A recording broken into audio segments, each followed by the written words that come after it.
Welcome back to the show. Here's a look at the two remaining quarterfinal games that will be happening on Saturday. Morocco will take on Portugal at 10 a.m. And then I feel like this is a heavyweight battle between England and France, 2 p.m. Eastern time.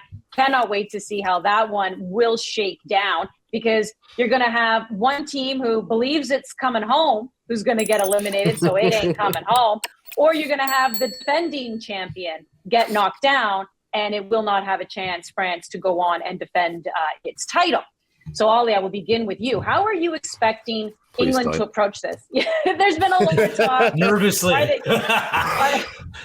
they going 4 at the back? Are they going 3 center backs? Because everyone loves to critique Southgate and, the lineup he's going to put out there. So what are you speculating?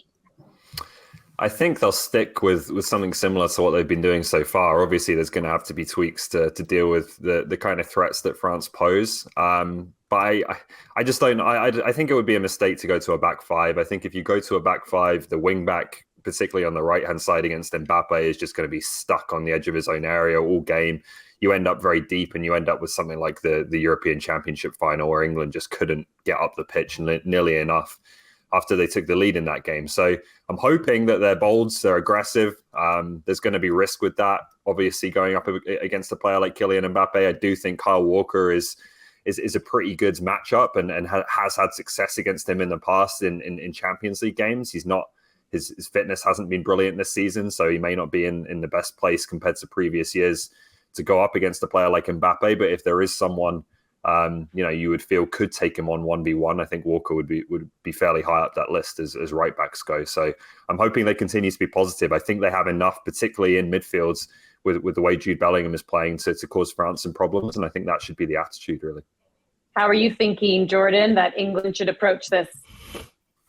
I'm thinking they're sacrificing a luxury player and they're playing with 3 in the back. Me too. Which 3? I mean, Wheels put me on this, and I thought about it for the past 48 hours, and I was like, yeah, you're sacrificing a luxury player. And probably my boy Saka's coming off, and you're playing with the 3 in the back. Now, what does that 3 look like? Is it Stones, Dyer, Maguire? Like, is it Walker, Stones, Maguire? Like, what do you want to do? Because also, too, maybe I'm speaking from personal experience with coaches that have coached me. They just said in a big game, you don't want to change too much. You don't want to have 3 subs. If you can make 1 sub that is a big difference, then let that be one. So maybe what that might look like is just putting on Trippier as a wing back. But then, basically, as Ollie said, he's just going to be staying back and keeping an eye on Mbappe. I think that just has the 3 might have them being a bit more dynamic and having a bit more to their game. And I think in a game where you need to just win, sacrificing a luxury player might be the way to go. But again, I'm so glad I'm talking to you guys, and I'm not Gareth Southgate, and I don't have these big decisions to make. Might not be Saka. It might be Jordan Henderson, the more I think about this. But I think you play Kyle Walker on the right side of the 3. He's played there before. Bring on Trippier. But the reason why I think I might sacrifice a central midfielder, a couple things. Griezmann plays a role in the midfield, but he's not a typical center midfielder. So they really play with 2 in Tchouameni and Rabiot. I think you can, 2v2. I think you're okay there.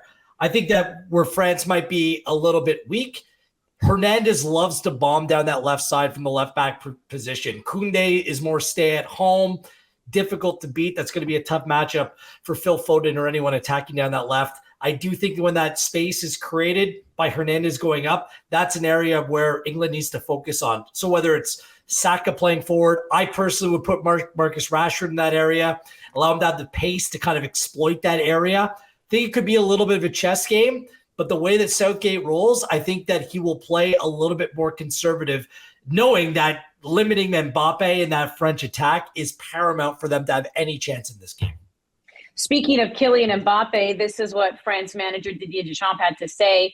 Kylian is in a position to make the difference. Even in the last match where he didn't have the best game and didn't show his top form compared to previous games, he was still decisive. We have other players who can also be dangerous, and that prevents us from being over-dependent on Kylian. But Kylian's Kylian, and he always will be and have that capacity to make the difference at any moment in a match. Jordan, he already has 5 goals.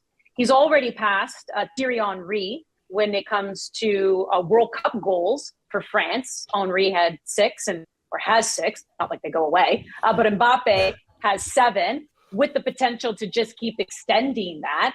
So how do you contain a guy like that, Jordan? I think the operative word there is contain, because I don't think you can really stop him.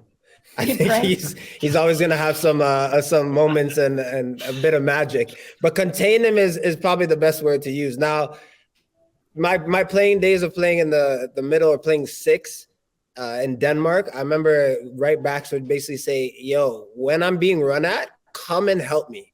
Like, you sometimes have to dart over and just double down and make someone play negative. So I guess simply what I would say is cause Mbappe to play negative. Let someone else hurt you. Now, the problem with that for England is that the other players that France have that could hurt you are very good as well.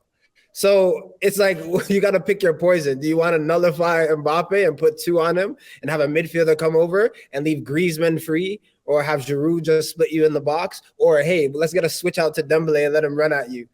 It's not the greatest. So it's just finding the balance. But I guess in a simple terms, I'll just say have him play negative. But that's a very tall order to ask. Wheels, are you just praying? What are you doing? Well, I find it funny that Deschamps is trying to play down Mbappe's influence. Of France's last 7 goals at the World Cup, Mbappe has 5 of them and has 2 assists. So he's been involved in the last 7 goals that they've scored. So, okay, I guess. I'm with Jordan. You need to double team him. If you're going to beat France, you cannot allow Mbappe to beat you. Force someone else to do it. That's why this Walker-Mbappe matchup is so highly hyped, because, and I think it's rightfully so, Walker's just coming back from an injury. He's not even fully fit. So it's going to be a huge task for Walker and company to try to contain him. I think you've got to gamble to a certain extent, though. Like we saw that a bit in the Brazil-Croatia game, the where gambler? he's going to have to become one. On. Like we saw a bit in the Brazil-Croatia game today, where Juranovic was up against Vinicius Jr., obviously a very difficult matchup. And Vinicius did look like, for long stretches of the first half in particular, Brazil's most dangerous player. But Juranovic was also not afraid to go forwards, and he was the threat for Croatia, because when you are playing against a player like that, as dangerous as they are, they're not going to track back. So Mbappe is not going to follow Kyle Walker or Trippier or whoever it is when they go forward. So there has to be an element of risk-taking there as well, I think, in a matchup like that, which is why I think they'll stick with 4. But we'll see. It could be completely off there.